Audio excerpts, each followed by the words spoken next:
Okay, so like I was saying before I got cut off, if you didn't see part one, you should go look at part one. But like I was saying, I didn't have a lot of leeway with white people at the time, and it was because my bandwidth was short. And if I'm being completely honest, I'm real as fuck for that because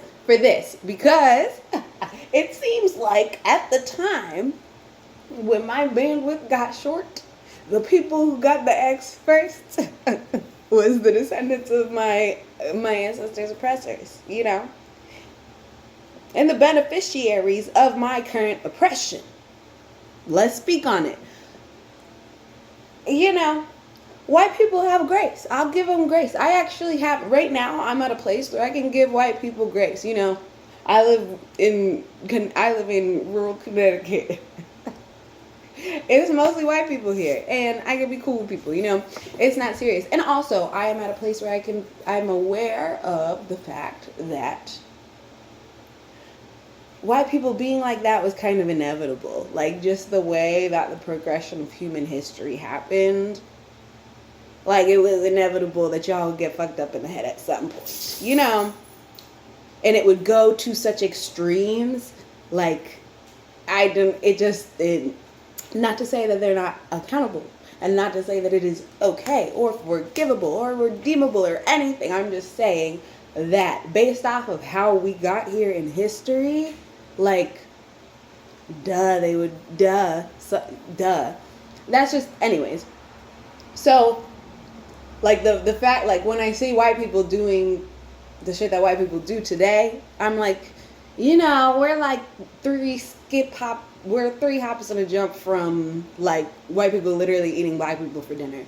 So,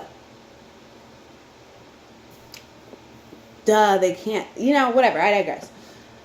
What I'm saying is that my leeway for white people was very small because I didn't have the bandwidth.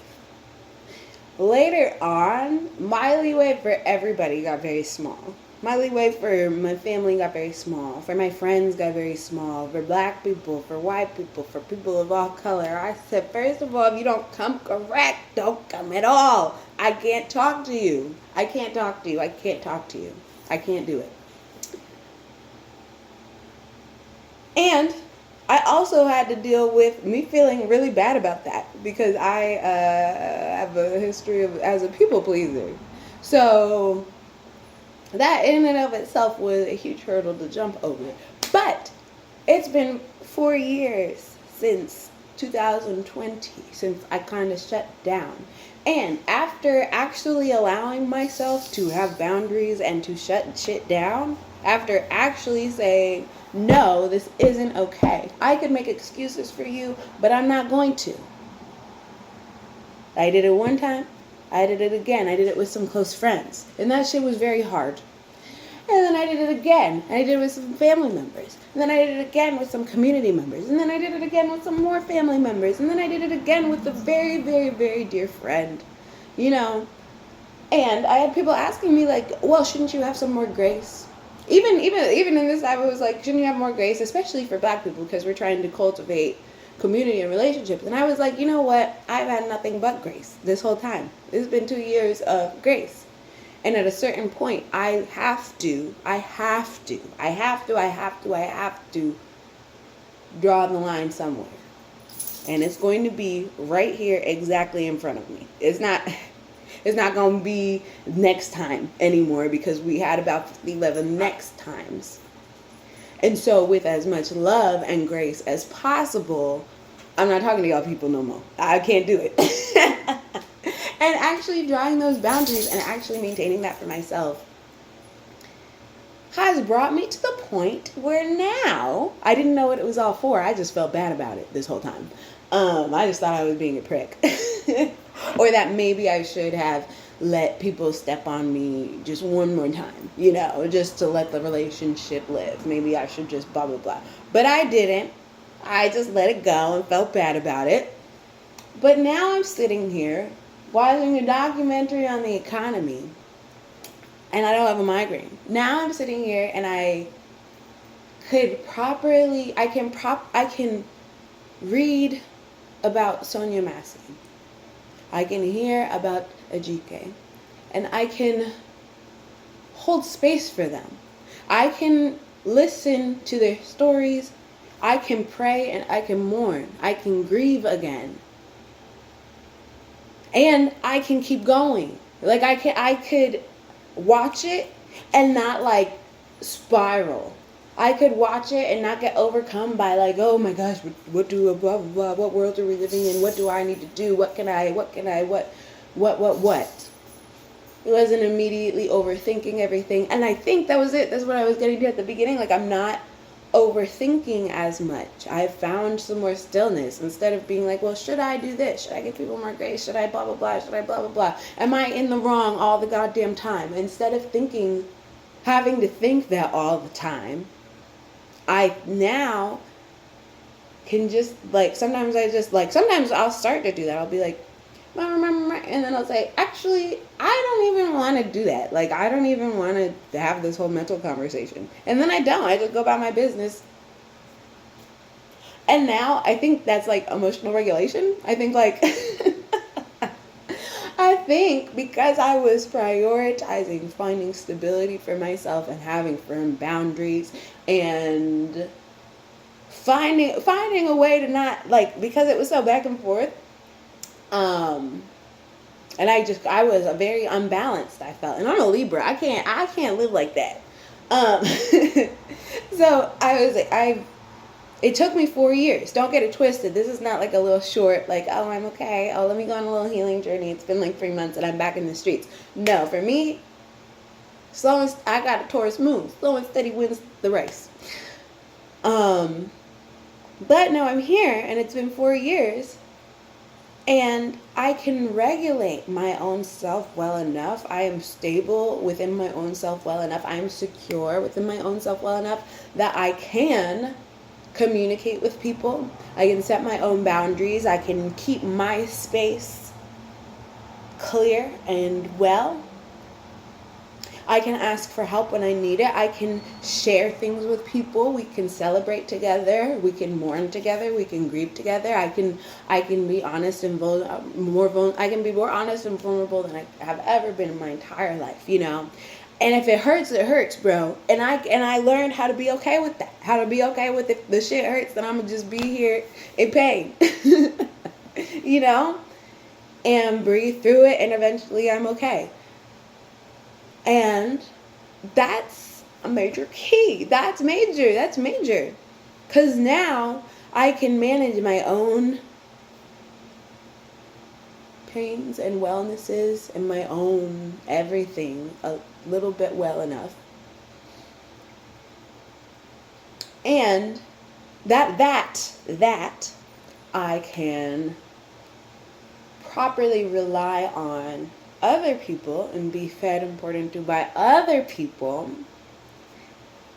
And now, because of that combination, where I can pour into people and they can pour into me, and if I don't want something, I can just say that shit. I have boundaries. I have restrictions. I can move more freely because of these boundaries, which is interesting. Because I don't have to think at every step. So now I can just take the step so I can move more freely. All of that has added up to the point where I can hold space for the world again. And I think that's beautiful. I can hold space for the world again. Even the shit of the world that I didn't want to look at before. Like, I was not watching the motherfucking news. I was actually judging the hell out of everybody who was watching the news. Because why the fuck do you want to know what's going on out there? The media is, well, also, the media is don't watch the news if you don't have any type of media awareness training. Because you're just going to be confused. You should go look up something first about how to properly understand bias, how to understand where your news sources are coming from, media competency and media literacy. Do some research on that. And then go watch the news. Otherwise, maybe literally just like read a book or something. and then send up a prayer. I'm playing a little, not really. You should just do your media literacy, and then you should go watch the news. But I digress. I can sit here and watch it and not feel aggressively overwhelmed and frustrated. I do feel overwhelmed in some moments. Reading or listening about SGK was painful. It was horrible. I had to pause, I had to process, I had to mourn, I had to grieve, I had to pray. But I did all of that. And then I went to sleep. And I didn't have any nightmares or nothing. Like I'm okay. And so that means I can take these stories, like I don't have to shut out the world, and I don't need to pretend like shit's not happening, and I don't need to disregard these people. I do not just need to disregard what's happening. I can participate again. And I think this is good because I like to be aware of the shit that's going on. I didn't want to. I couldn't. And now I can engage again in a way that I don't think I have been able to for a while. And now I'm a grown person. Like the way that I was engaging when I was young was at the way that a young person can engage. Well, okay, actually the young people these days, they on some different shit, and I love that. Come on, youth liberation. And they are utilizing every tool that they have in terms of social media, in terms of like just the way that they can navigate the online world to get shit going. They're out there, and I love that. But I had baby version of that. I was on stages, and I was painting, and I was doing other things. I was organizing my school. But now as an adult, like I gotta vote. I can run for political office. You know what I'm saying? Like I do facilitate. I do host organizations. I do that. I've been doing that. But I can do it in a different way, or maybe just utilize the stuff that I used to do. I can do something. And I can get creative with it. And so I'm just in a new position now because I can actually effectively organize. Because previously, even if in this past 4 years I haven't tried to organize, and I have organized a little bit, but it's hard as fuck to organize when you're not trying to pay attention to what the fuck is going on outside. How the hell you gonna help the people if you don't know what the people need? So I was really just doing like small scale things with the like 3 people next to me. We was all just gonna heal together. We was all gonna get and brainstorm and come up with shit. And I loved it. It was good. It fed my soul, and it laid the foundation for now. But now I'm seeing that there's just a lot more options. And I think this is good because I've been a little, not apolitical, because I don't think you can be apolitical as a black person, for real. Unless you literally live in the middle of nowhere. With no, I still don't know, yeah. I don't think you can really be apolitical unless you don't value yourself.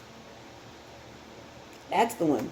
So, I wasn't apolitical, but I was definitely like disengaged, divested.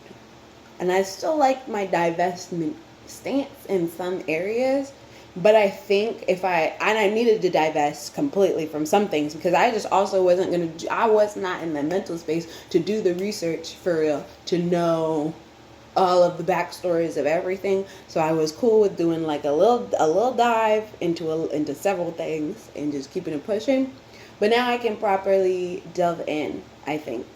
And now I can, and also not just delve in, but I can also, I love a good broad expansive view of some things. So my little dive I can now make into a deeper dive across the scopes, and I can engage in a different way. So I think that will be important for me. I don't know in which way, but I do love this earth. I do love the people on this earth. I love the creatures and beings on this earth. I love all the little rocks and crumbs and minerals on the earth. I love all the gases. I love all of the... Girl, what else is here? I love the mantle. I love the core. I love the crust. I love the clouds. I love the trees. I love all the little creatures in the woods. I love all the little single cell organisms out here. I love it all. So And I'm looking forward to being able to actually hold space for all of those things, because I prioritized holding space for myself. Wow, wholeness and oneness and self allows you to experience wholeness and oneness with everybody else. So that's nice. Including the economy for some fucking reason. So let me go learn a thing or two about what's going on with the Dow Jones. What the fuck is a Dow Jones? Like, I'm a little kidding, but not really. If you know and you want to explain economics to me in the comments, please be my guest.